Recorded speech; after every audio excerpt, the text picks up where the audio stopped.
Hey everybody, welcome back to my YouTube channel. My name is Alicia Elizabeth and I'm so excited that you decided to join me here for another YouTube video. If you are new here and or are a returning viewer, go ahead and grab a quick snack. I don't plan to be before you long. Just wanted to chat with you. I think I gave this disclaimer in yesterday's upload, but if I did not, let me just say it today.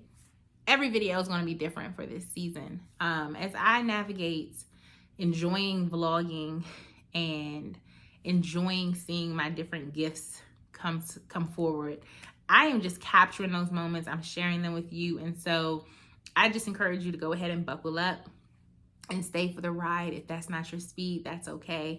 Totally up to you. But I just wanted to go ahead and put it out there that every day is going to look different. And that is exciting to me and for me. And so I'm going to jump right into what this video is about today.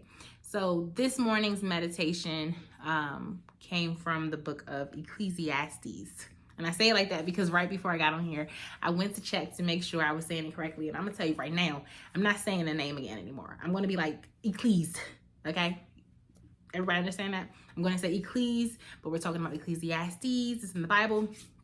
If I'm saying it wrong, pray for the girl, okay? It's one of those words that you just don't want to say. We want to rush over it. But I don't want us to miss the main thing, focusing on the correct pronunciation of the book. This book is one of the most challenging books for me to chew on because the tone of it can sound very negative, but it's not at all.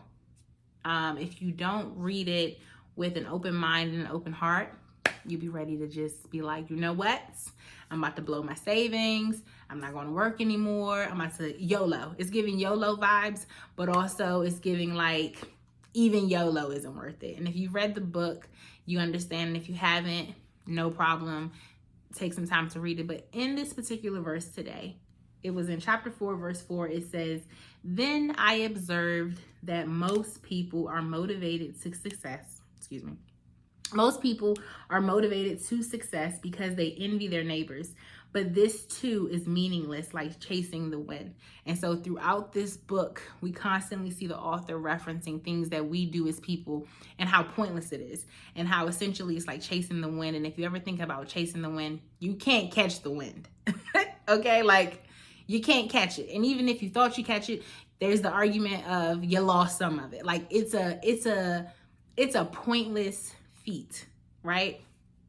And for some reason, I think this verse, the whole book is good. And, you know, maybe at different times in my videos, I'll talk about it. But this verse today really stuck out to me today because I'm like, wow. Then I observed that most people are motivated to success, not because God told them to do something, not because they woke up one day and was passionate about it, not because, you know, they're good at it, not because it's a family thing, not because they stumbled into it, most people are motivated to success because they envy their neighbors. And I was just thinking like, wow. First of all, how powerful envy is, that it could cause someone to get up and be motivated to be successful, not because it's in them intrinsically, not because fill in the blank, but solely because you are in competition with your neighbor or you want to look a certain way to your neighbor. And so I wanted to pop on here really quickly before I ran out. And I wanted to just ask you to meditate on this question. Why are you doing the things you do?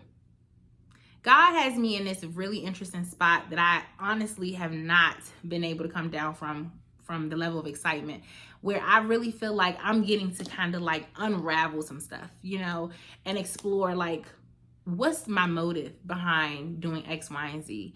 And is it going to lead me to a place of fulfillment? Is it absent from God? Am I going to feel good about these choices in 10 years, 5 years, 15 years, 20 years? Am I going to be able to enjoy the fruits of my labor? Does this satisfy me? Like deep in my soul, am I satisfied with how I spend every 24 hours that I'm blessed to have? Or am I creating a life that pleases man? Or that allows me to walk into a room and I'm empty, but I present a fulfilled version of myself. You know? I mean, and like, that's really it. That's the question. You know, are you dressing the way you dress because, you know, that was motivated and inspired by God, or it's something that you feel good about deep down within, or is this about people pleasing? And I always experience this like annoyance deep in my spirit, like when I'm talking to people. So, you know, y'all know I'm gonna talk to y'all like you right here with me.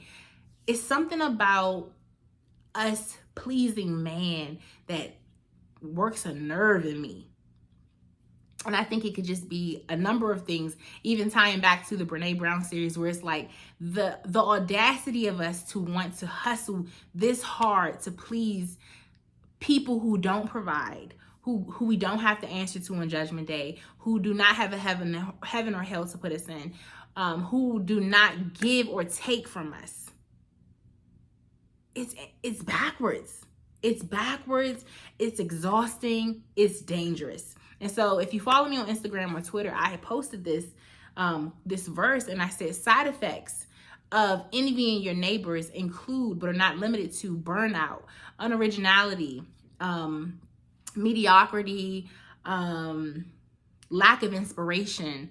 I didn't continue the list because I didn't want the post to be negative, but it can go on to isolation, depression, poverty, or wealth, but you're not happy.